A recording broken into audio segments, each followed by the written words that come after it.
Howdy y'all, Eric here, Driveline World's okay steering wheel holder. I just woke up, so I'm trying to boot myself up. I haven't fired my coffee pot up yet. I'm just doing one of these to try and help, but I have very little light here, as you can see. Sun's going down still at the terminal. I got to load. We'll talk about that in a minute. So I want to try and bust this out real quick before I run out of lights, so I don't have to try to move some lights up here and all that stuff. But I saw a I think I mentioned it in the last video about all these analysts, you know, constantly saying things about, oh, we're going to see improvement this quarter and the next quarter we're going to see improvement. You really just, these charts, like, here's the thing, the whole economy, as you guys know, I'm not an economist, you know. I mean, I watch this stuff day in and day out. I read all, I'm subscribed to all kinds of things, you know, so I try to at least somewhat have a grasp on some things, but I'm not like an analyst or anything, so I'm just going to be reading this stuff like this dumb truck driver, okay? So, hold on. Oh my God. I just hit the wrong thing here. Okay, here we go. So basically, my interpretation of, because I've really been trying to figure out, and I actually called some of these guys out on it the other day, and it was just crickets. Like, nobody, some of the analysts who I follow and who follow me, and we kind of chat back and forth, we direct message back and forth, nobody said anything. So, you know, and it wasn't like I was trying to be malicious or anything. I was just like, hey, you know, you guys said the last quarter of last year that we were going to see a bounce back in the first and second quarter of this year in freight, and that didn't happen. Then at the first quarter of this year, it was going to be the second and third quarter. It didn't happen. So now I see, and please, Tanner, if you see this video, actually, I'll probably send it to him. But he's got this chart up. I'll show you the chart. This is from FreightWave Sonar. I'll show you the chart. It's not really gonna make a whole lot of sense until I read this. If you want to go back and pause it to look at the chart, you can. But here's what he says with the chart. Truckload volume just hit a 2-year high as imports surge and LAX long-haul outbound shipments spike. Rejections are below 5%, signaling fresh volume in the market. If rejections rise towards 8 to 10% and the contract to spot gap narrows, a market shift may be on the horizon. Now he says maybe. Now, Tanner, probably a big part of his job is finding some silver lining. So but here's the problem with this. A lot of media outlets take this type of data and they craft their narratives and they craft their headlines and they run with it, and it spreads like wildfire. So on the shallow end of this, you might read this and say, oh, thank God. And a lot of comments are, that's what they're reading into this. Thank God, we're finally some breathing room, okay? But you gotta dig deeper down. So there's so someone asked, would be cool seeing this chart versus this charted versus carriers going back to pre-COVID 2020.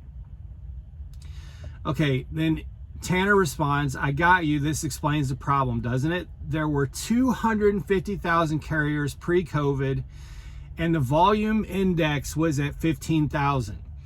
Today, the volume index is the same at 15,000, but there are 350,000 carriers. So I don't know if he realized, because I had a follow-up question that he hasn't responded to. Now, granted, their office is closed now, so he's probably not in, but there's some interesting things here that you really got to pay attention to. If we go back to, let me find this. Let's see. There's a really, just bear with me, trust me, it's worth it. So in another comment, he says, someone says, when do you think we'll come back to that 15,000. Someone says, when do you think we can see them in the market? This is a response to the first chart. It has been a really bad 4 weeks. This is a guy who I think pulls reefer. Tanner says it will continue to be bad until more capacity bleeds out. Contract rates are low, but not as low as spot rates. That's true. In fact, I think contract rates are like 60 cents above spot rates, but contract rates as a national average dropped, I think 10 cents over the past week. So contract rates are low, but not as low as spot rates. We'll need another 30 to 50,000 carriers to exit, plus more volume coming in to get rejections to rise. Once rejections rise, spot rates will rise, and that's when it gets good. Again, trying to find some silver lining here. Here's a key response to that. So if we're seeing carriers exit at about 400 a week, which is kind of the average right now. And by the way, carrier could be one truck. That when you hear the word carrier, don't think that means like a prime or a big company. So if we're seeing carriers exit at about 400 a week, that would be about 2 years before we saw the 30 to 50,000 carriers exiting. Do we expect an acceleration in carriers exiting the market? Tanner says, yes, 400 a week is way too slow. Rates are still very low and won't change until it accelerates.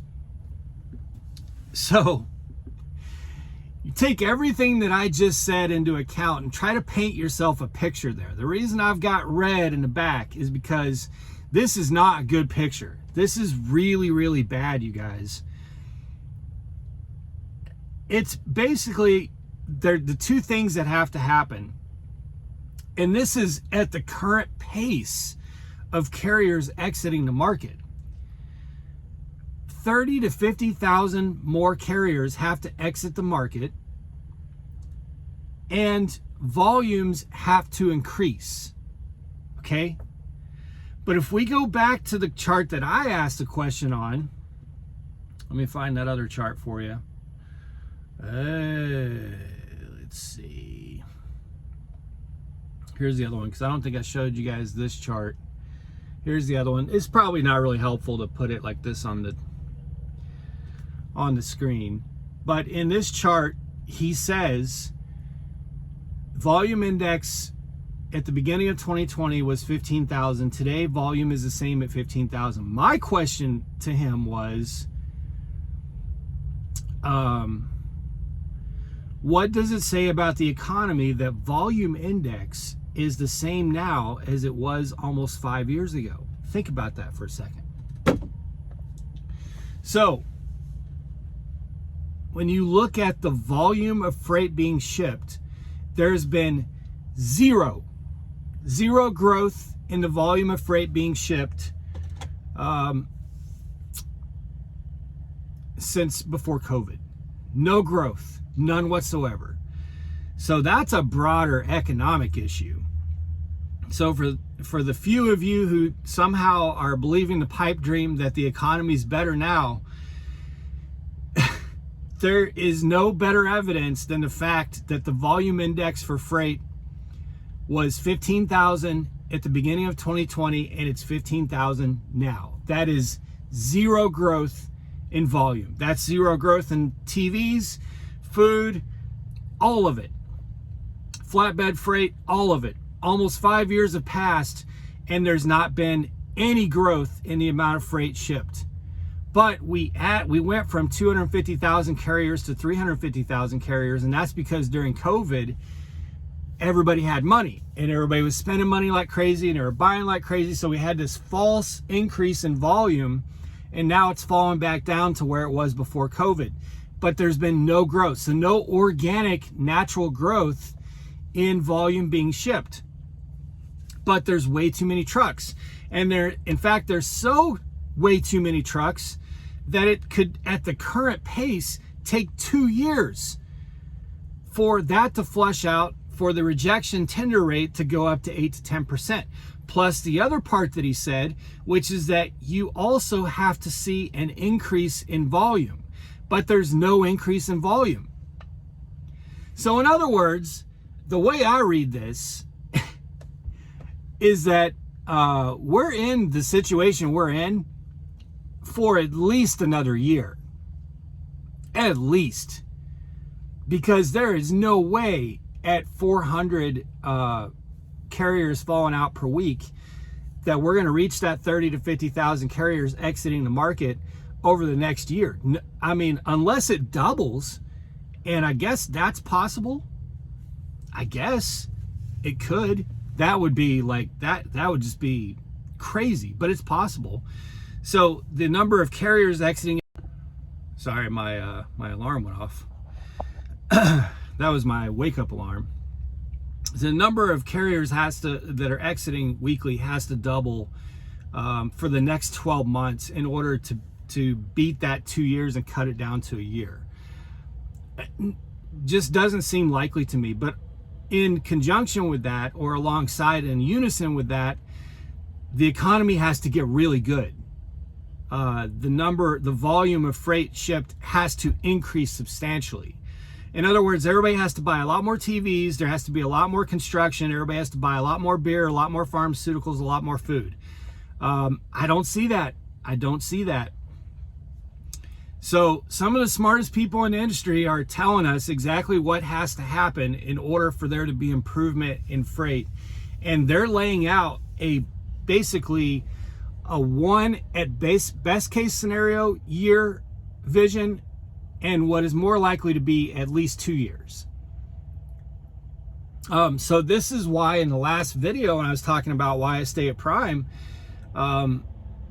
this is exactly why, man. This is not the time to be making big moves, because the grass may not be greener. I mean, there are some rare occasions where it can be greener, but it's highly unlikely, dude. It is just, you know, we have our complaints about it here at Prime, but we're staying relatively busy. Comparatively, our gross revenue should be at an average of $6,000 to $7,000 per week for solo trucks, based on the, you know, inflation and the cost of everything that's gone up. But it's not. Sorry about that. This is a sloppy video, guys. I'm just trying to get this one up real quick. I've got nicotine here, a Zen pouch, and I'm pounding V8. So, but anyway, so, you know, it just kind of, like, it just is what it is. I hate to be the bearer of bad news, and I appreciate that Tanner and some of those are out there trying to find some silver lining. But for those of us sitting in the seats and trying to stay afloat, that is not good news. So it is what it is. So I'm about to walk up to the shop. My trailer, I've got a load that I'm leaving out with here shortly, but my trailer's in the shop, the one that was brought here. And boy, I've got some things to say about that too. That'll probably be in the next video or two. But anyway, I keep getting alerts that it's a dry load, and I'm getting alerts that the reefer's running and that tires are falling off. So obviously it's in the shop. So I'm about to walk up to the shop and see what the status of it is, because I've got to go.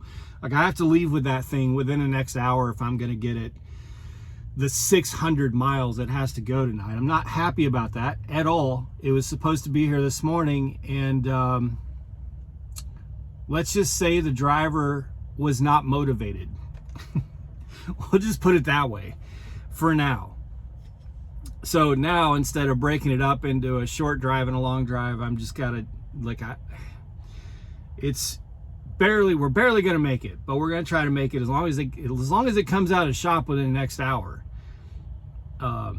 So I'm gonna go see what the status of that is and then get going. So guys, be safe, make good decisions, always drive, thrive. Talk to y'all soon.